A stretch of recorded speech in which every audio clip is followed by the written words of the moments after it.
Willoughby mother murdered in her own home. Tonight, police say the woman's foster child is to blame. An unthinkable crime. I can see blood on the blade. I can see blood on her. Sabrina had stabbed Lisa 178 times. A family forever changed. Everything seemed so normal, and then this happens. Recall coming out of the bedroom with a knife in your hand. A twist no one saw coming. Were you and Lisa in the process of going through a divorce? Lisa, I didn't feel on her. Families have never been the best. Investigators searching for answers in the interrogation. Why is he not cooperating with us? What is he hiding from us?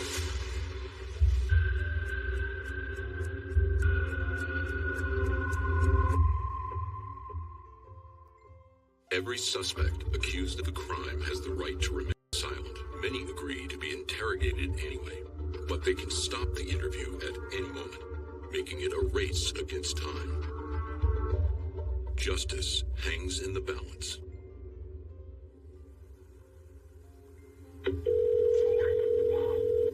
911, what is your emergency? What is going on? Hello?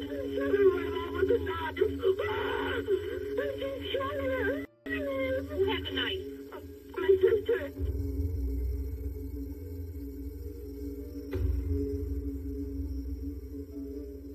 Where is your sister? Quick! What? I got everyone coming down, honey. Where is your sister?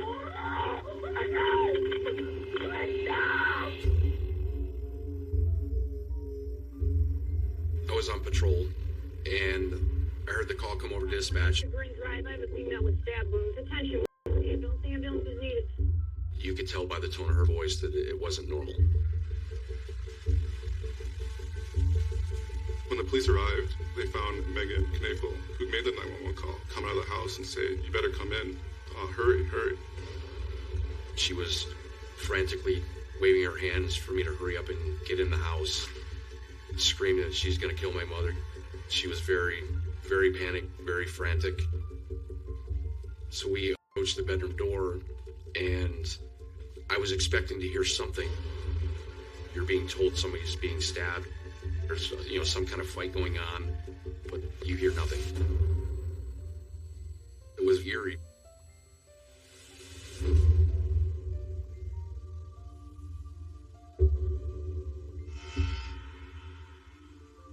Sabrina has a 12-inch bread knife that she is holding in her right hand. She's covered in blood. I can see blood on the blade. I can see blood on her. Immediately, we started screaming to drop the knife. It almost like snapped her out of whatever she was in, back to some type of reality. I kicked it away from her, and we put her down on the floor. It was a very tense couple seconds.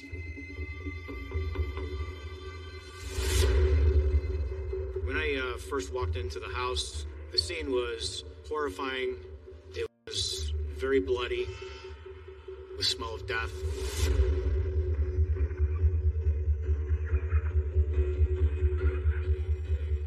Lisa was laying in between the bed and the wall. There was a lot of blood on the walls, and on the bed, and on the ceiling as well.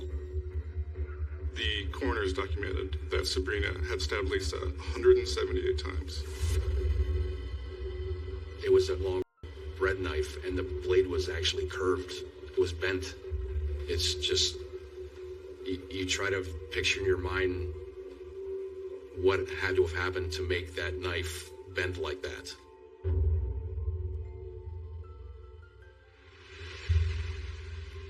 I could hear a child crying from my left.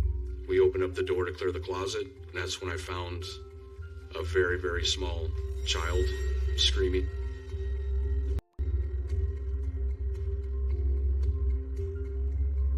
The suspect, Sabrina Zunich, she was a 18-year-old foster child of Lisa Knafel. Also inside the house was Megan Tonella and Haley Knafel, Megan being 13 and Haley being 3 years old. The father, Kevin, was away on a trip. He was a truck driver, and he was in Michigan at that point.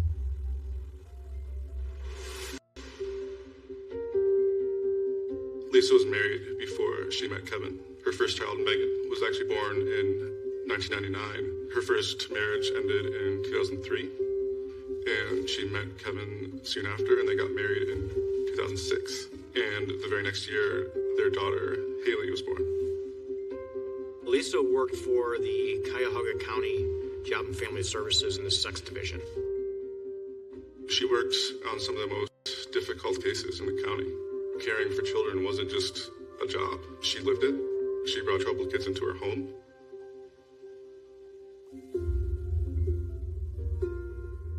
Sabrina was in foster care for many years before she came to the Knafels.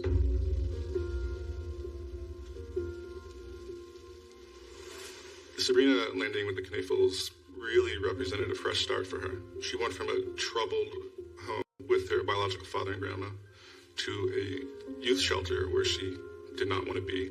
She's getting along with the family. She's doing great at school. She's not getting in trouble. Things seem to be looking up for her. I couldn't find anything indicating something like this could happen.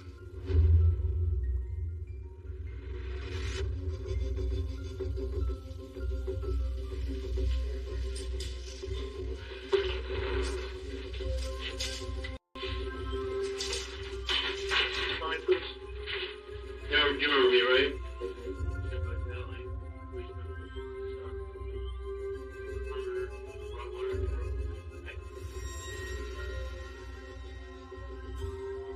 Our main goal when we first interviewed Sabrina was to get Sabrina to tell us exactly what happened. We caught her coming out of the room, so we knew she did it. We wanted to know why. So what do you recall? Yesterday? Mm-hmm.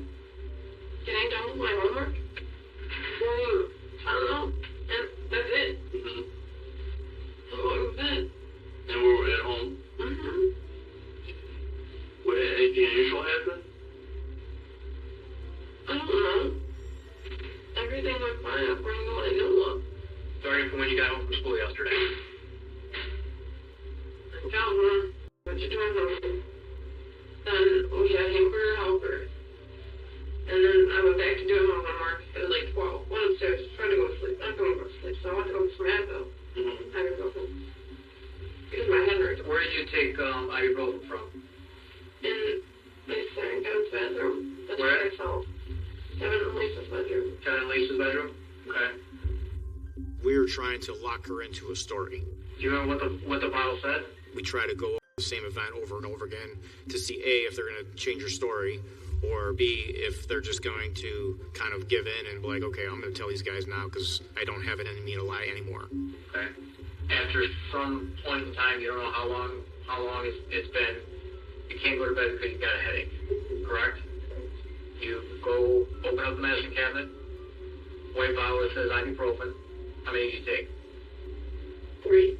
When she's giving us short, one-word answers, we know she's lying to us. She doesn't have a good explanation for it. She doesn't want to tell us the explanation because the explanation is going to bring long, drawn-out comments.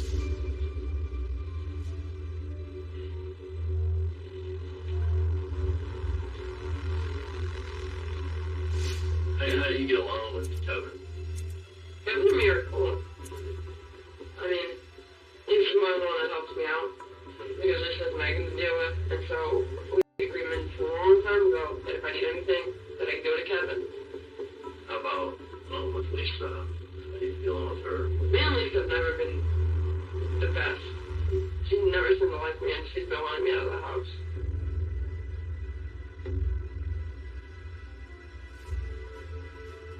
What's your thoughts on how Lisa is not alive now?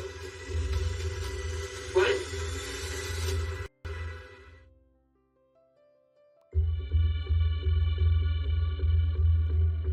A Willoughby mother murdered in her own home. Tonight, police say the woman's foster child is to blame. Authorities say Lisa Canafil was stabbed to death. Her 18-year-old foster daughter is in custody tonight.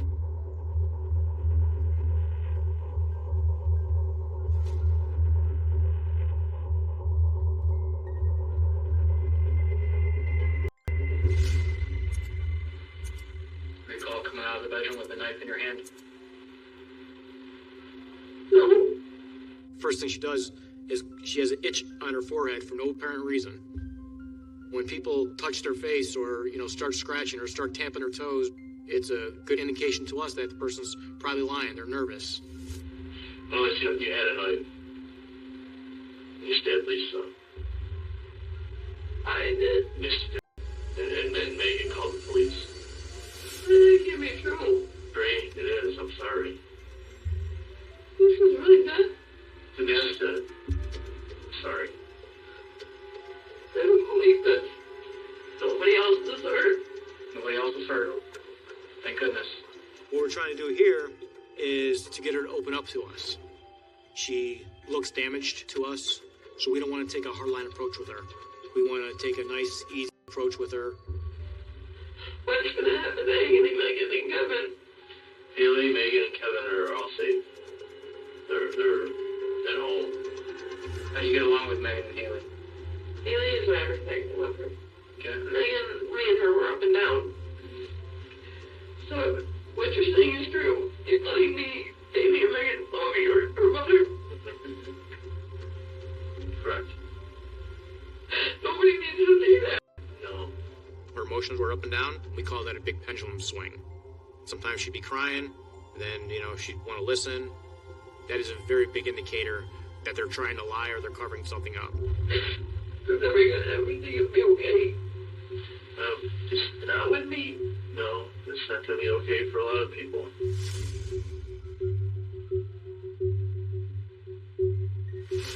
Would you tell us if you remembered?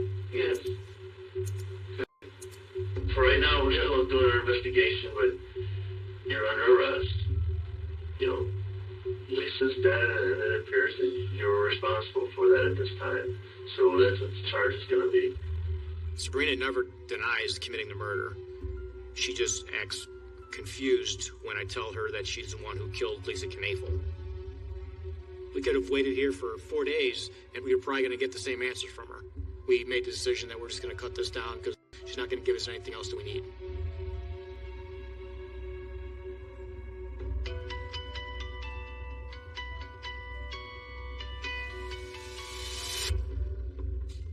I went out to greet him. He started asking me very strange questions. He wanted me to tell him graphic details about what had just happened to his wife. There are a ton of more relevant things that I would imagine somebody would want to know. How my kid's doing, can I see my kids? And I just thought that was bizarre. Police say 18-year-old Sabrina Zunic had been with the victim and her family for about a year and a half. Everything seemed so normal. And then this happens. Someone finally reaches out and wants you a part of their family. They want to take you in and help you and guide you through life, and you kill. And you do this.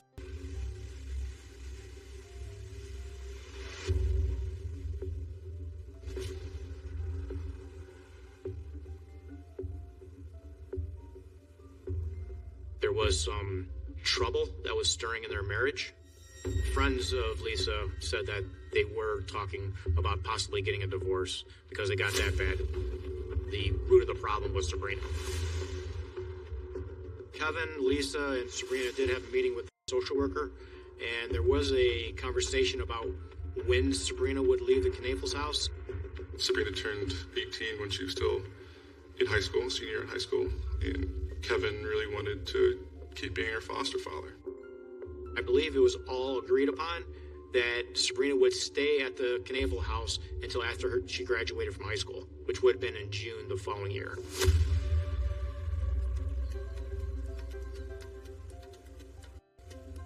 I was hoping to find some text messages, some emails, some search history as to why this crime took place. Over the past several weeks, Kevin Knafel and Sabrina text messaged each other over 1,000 times. I did not think it was normal for a foster father and a foster daughter to have thousands of text messages between the two of them. On the night of the murder, Kevin had a perfect alibi. He was out of town for work, driving his truck in another state, and that night there were many texts between the two of them. So they'd been in contact all night up until the murder.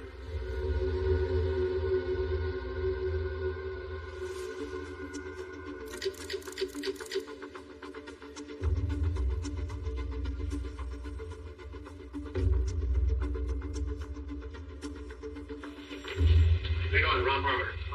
We were confident Kevin left for work at 8 p.m. the night before the murder, and he didn't get back into town until after Lisa's death. So we want to know from his perspective as to if there was any argument going on at the house before he left. Then you told me you wanted to talk about his wife's work. Correct. That's the subject matter. Yeah. So, And I told his lawyer that we would just talk about the work, but I was hoping that maybe he would open up and give us some insight as to what was going on and why the reason that this happened. Kevin, do you know anything that was happening at the house the night before you left for work that night? well, hang on a second. We just talking about his wife's work. What's going on at the house the night before is not his wife's work. Okay. Where does your wife work at? County Children's Services. What does she do there? She was a social worker for the children's section. He was looking down. There was no tears. There was no anger. You and Lisa in the process of going through a divorce? Okay, now we're getting outside the scope. Kevin Knapel was not willing to help the police in finding out exactly what happened to his wife. Why is he not cooperating with us? What is he hiding from us?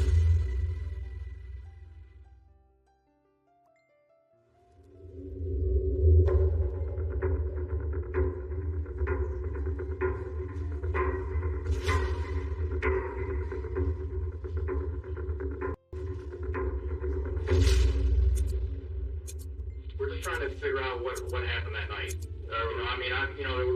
His wife was brutally murdered here, and we're trying to help him.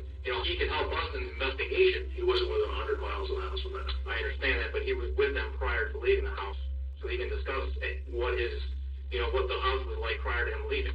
He was just very muted and just kind of there, just staring down most of the time. It could be a sign of lying. It could be a sign of nervousness. It could be that, he didn't want to be there. We're not going to get into, the relationship between Kevin and Lisa. It's just, you got bloody girl with a bloody knife. You know what? I apologize for wasting your time then, because. Well, how about your relationship with any of the other children in the household? I mean, how about your relationship with Sabrina? You didn't discuss anything with Dad? No. Kevin? No. I mean, you can feel free to talk. He's no lawyer sitting right next to us, or he can still say what he wants to say, except that we're not going to answer any more questions. Okay, we're done here then. Okay. Kevin refused to answer, and his attorney refused to let him answer.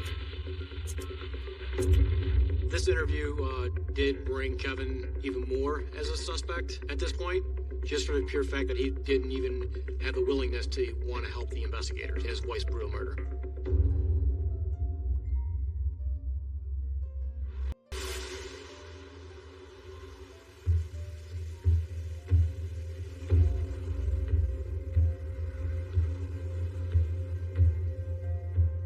Kevin, according to court records, faced significant money issues. He was in debt. I would characterize Kevin Knapel as money hungry. Everything that Kevin did and thought about was about money.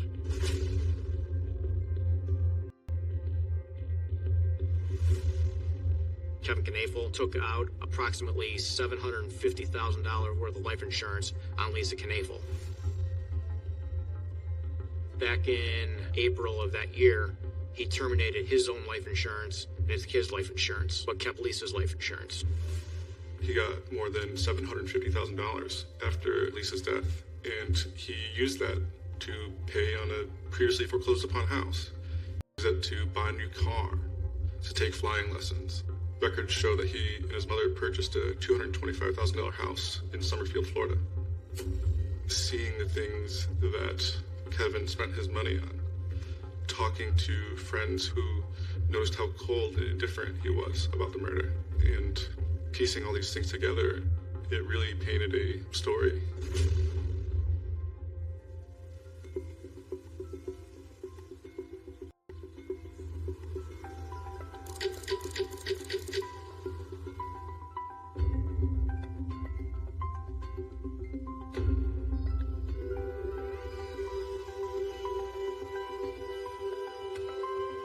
So a proffer is a good faith first step when the defense attorney and the prosecution meet with the suspect. It's an opportunity for them to be 100% complete honest and tell exactly what happened. It's a first step into a plea agreement. we cannot use this against her in court. What we believe from conversations is that what led up to this homicide, to this murder, is that there was another party involved in planning that. Yes. It was Kevin Knafel, my foster father. It was Kevin's idea, and it was talked about after we were having sexual relations, and him and Lisa were having problems in marriage. He wanted to get a divorce, but Haley, which is the 3-year-old daughter of his and her, was in the picture, and he wanted full custody. She would get custody, or it would be shared, and he didn't want that happening, so the alternative was for this to happen. When was it, after you started to live there on a daily basis, that your relationship with Kevin changed? When did the sexual nature start to change? It all started not with sex, but with massages, because he was a truck driver, and his legs would cramp, so it was inner thigh. Then it progressively got into sex. Does he ever tell you, hey, you can't tell anybody about this? All the time. Did he say what would happen if you told Then you'd be taken out of my care and I could lose my foster parent license. What did you say in response to that? I would never do that. Okay. Telling him. As Sabrina and Kevin's relationship continued, Sabrina described the increasing tension she felt from Lisa, and that Sabrina felt that she wasn't welcome in the house anymore. Lisa being in the field of, working for the Job and Family Services in the sex division, I think she had a pretty good inkling on what was going on. So then did you think that she was being harsher with you? Oh, yes. Okay, and were you resentful about that? No, at this point in time, I was like, no, I need to do this. I want this to work. I have all this going on. I can be successful. I'm going to get my wildest dreams met. So Kevin convinced Sabrina that if she did kill Lisa and did get caught, that she would only do 2 to 5 years, that he would protect her, and that after she got out, that he would be there with her. They would buy a house, and basically she can be like a mother figure to Haley. So when does he start talking to you about divorce? It was months before. He said, well, look, I'm going to kill myself if she doesn't leave because I can't deal with this anymore. And so when he said that, it kind of triggered me. I was like, no, I don't want that to happen. And so I was like, okay, I'll do it. Given Sabrina's history of feeling abandoned and essentially struggling her whole life and feeling like she was no longer struggling, that brought up great feelings in Sabrina, feelings that essentially led to the murder.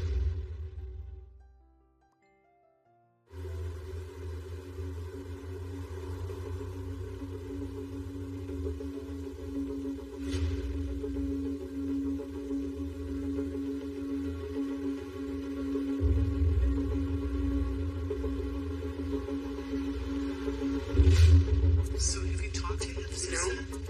No, nada, no money on my books, no letters, no calls, no nothing. Nothing.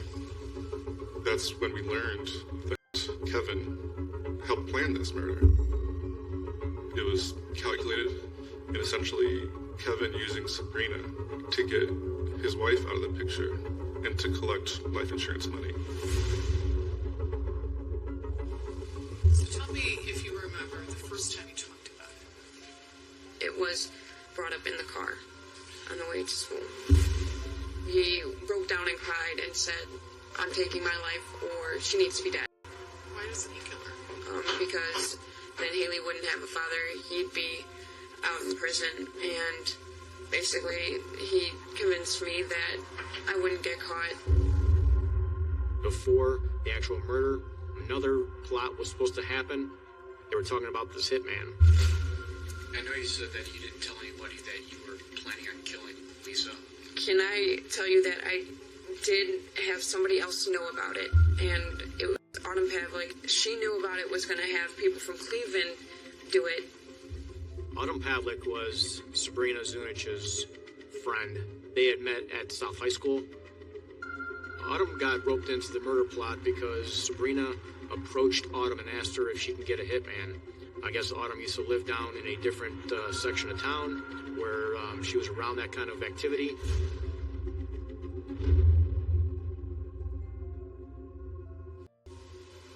And how many times would you say that you talked about that plan?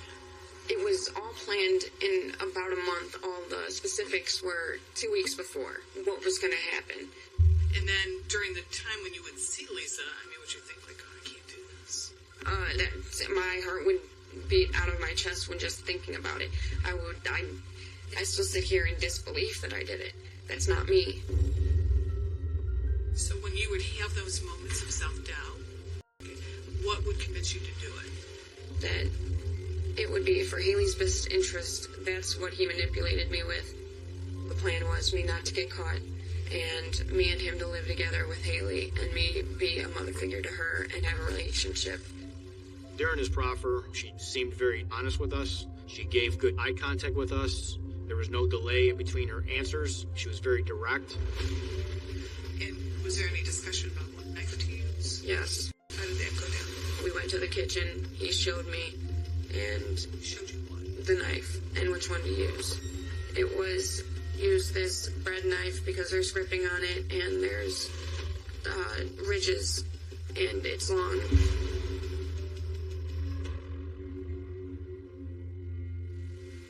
That's the highest number of stab wounds I've ever seen.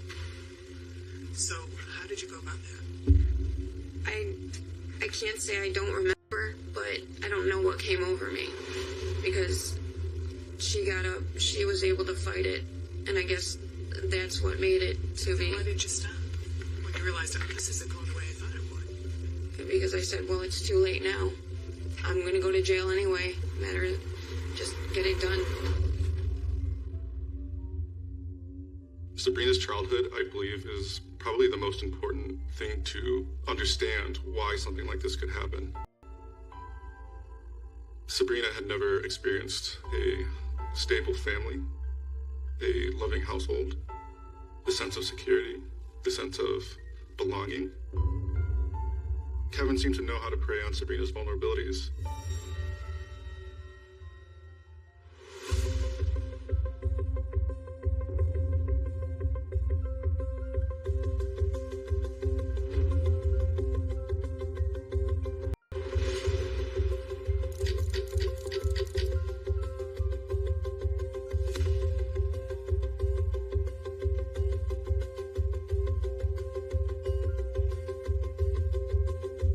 Myself and Chief Assistant Prosecutor Karen went out to California and knocked on her door. We introduced ourselves, and she says, I've been expecting you guys.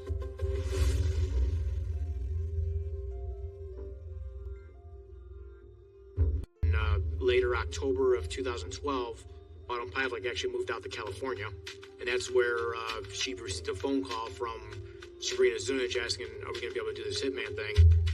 We confirmed that while Autumn was on the telephone with Sabrina, Kevin was in the background. Give us an idea of the number of times that Sabrina brought up with you about this hitman. Like 4 times. She'd ask me about it a lot. But yet, then when Kevin gets on, I mean, you had to think, wow, this is serious. Now, this adult's involved in this. Were you surprised that he was also talking to you about that? I was. I mean, at first I thought, maybe she's just full of it. But when he got on the phone, it became a reality. I'm like, okay, well, if I could talk her out of it, and if I can make it so where him manipulating her is no longer there, maybe it won't happen. Deep in Autumn's mind, she said she was never going to actually get the hitman. She was just trying to push it off. Hopefully that she would just not want to do this. You try to talk sense into her and you don't need to do this? I would. She wouldn't listen. She was completely set. When a person like that has their mindset, it's set.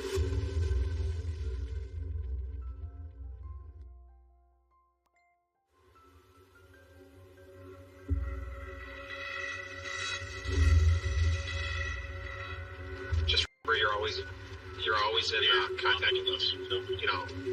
They can hear you, so if you need anything, just say so.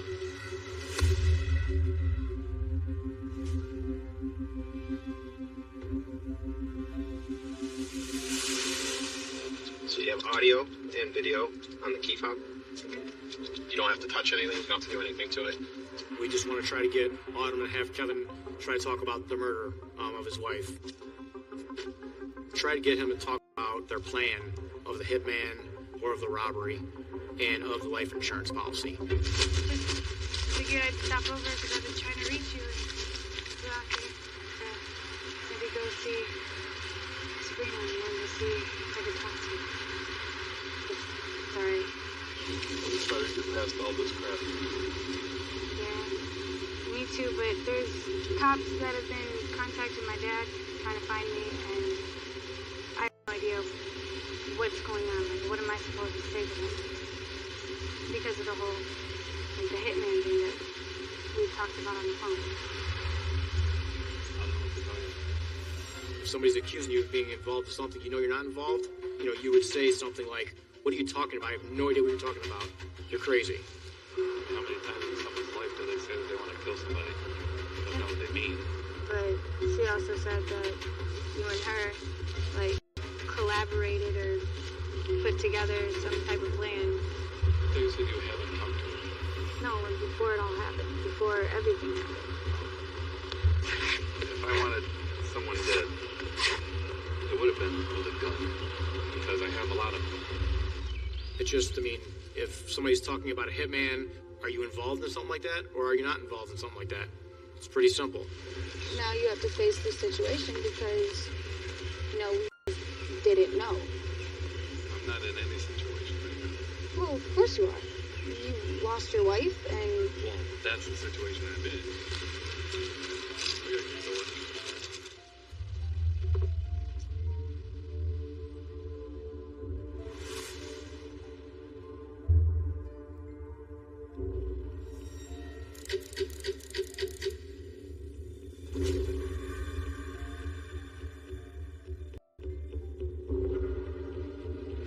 I got an arrest warrant for Kevin Knafel. Early in the morning, we went to Kevin Knafel's house and we arrested him. I don't think he was surprised. It was kind of weird because he was sleeping up in the bedroom where it was Sabrina's room.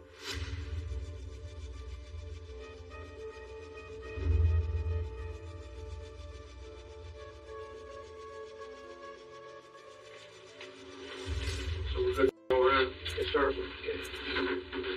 We would like you to talk to us to give us some insight on some things. We have a lot of facts as to your involvement in this case. And we would like to know your side of the story on us and what happened. What was the relationship now with Sabrina and Lisa and you? How's everything? And Megan and Haley, yeah. The family. How's everything gelling? And it's good days and it's bad days. Kevin, on a superficial public perception layer, seemed like an upstanding person. He's working hard, taking care of a foster child. Tell us about bad days. Bad days. You started out with Megan and Sabrina getting into it. Or Sabrina either not getting her way about something and reacting to that, or doing something wrong, having to be done after. Who would step in and correct her? Would it be you or would it be Lisa? It was equal. Okay. It got to the point to where Lisa got really frustrated and so we made a decision for Lisa to just deal with Megan and I dealt with Sabrina.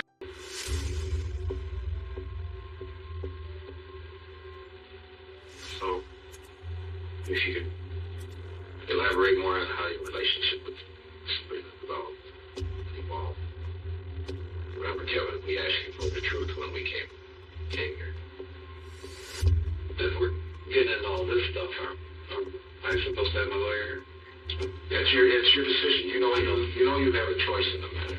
Oh, I already have. But an attorney on record, I think he should be here for all this. Well, like I say, I'm only going to say the truth. I'll lie about anything. We have the evidence. I have a 11-count indictment here. And I want to discuss the whole thing with you, the whole puzzle. Each piece of the puzzle we put together for the last 8 months. And now we have the evidence. So you're at the line of the road. You have to make a decision. Your choice to make. I should have a lawyer. That's his right. I mean, his right is to stop, not answer any question without an attorney.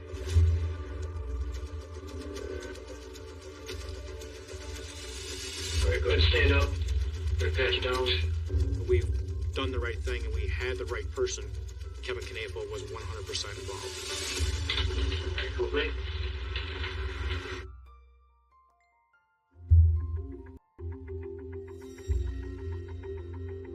A Lake County grand jury indicted the man for plotting to kill Lisa with help from his foster child. But that's not all. He's also accused of sexual battery for having a relationship with that child.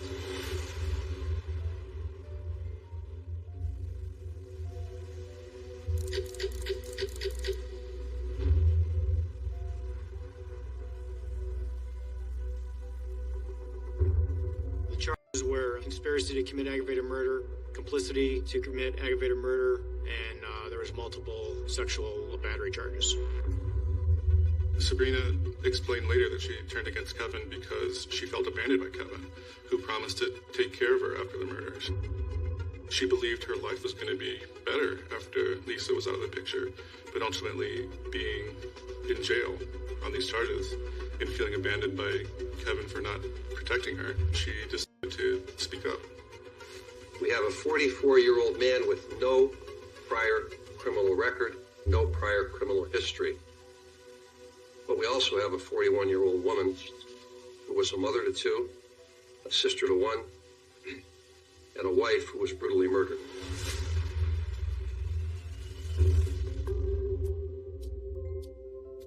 In my opinion, the verdict came very quickly.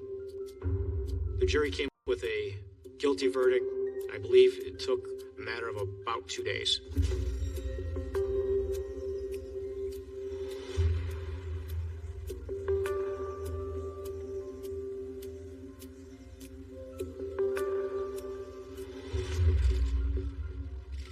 We're satisfied that the likelihood that he's ever going to get out is slim and none by the terms of his sentence. He's looking to appeal. Do you think that'll be successful? No. It felt very gratifying to me for the long work and hard work that myself, our police department, and our prosecutor team have put into this case. Kevin Knafel is a sexual predator. He was no better than the people that sexually abused the kids that Lisa was trying to help.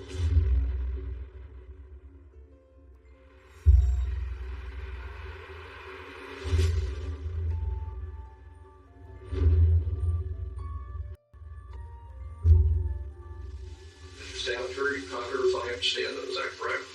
Yes, sir. On multiple occasions, correct? Yes, Your Honor. He caused her death, is that? Yes, Your Honor. Here today. Are you found guilty of another crime of aggravated murder based upon your acknowledgments and representations here in court today, and charge being aligned in the indictment? Yes, Your Honor. Sabrina Zunich has been sentenced to 30 years in prison for stabbing her foster mother, Lisa Knafel, to death earlier this year. Police said Zunich was involved in a love affair with her stepfather. She pleaded guilty to a count of aggravated murder. Her sentence does carry the possibility of parole. Sabrina Zunich was given a 30-year sentence, and that's when she would be eligible for parole. So she could do more time. Kind of depends on her behavior while she is currently in prison. Based on Sabrina's upbringing and based on Kevin's grooming, it kind of felt to me like she didn't have control over this, because I don't think she learned right from wrong from the people, the adults in her life. I feel bad for Sabrina because I think she's also a victim in this case, even though she's the main suspect in this case. But I feel bad that she was taken advantage of by a grown adult that should know better.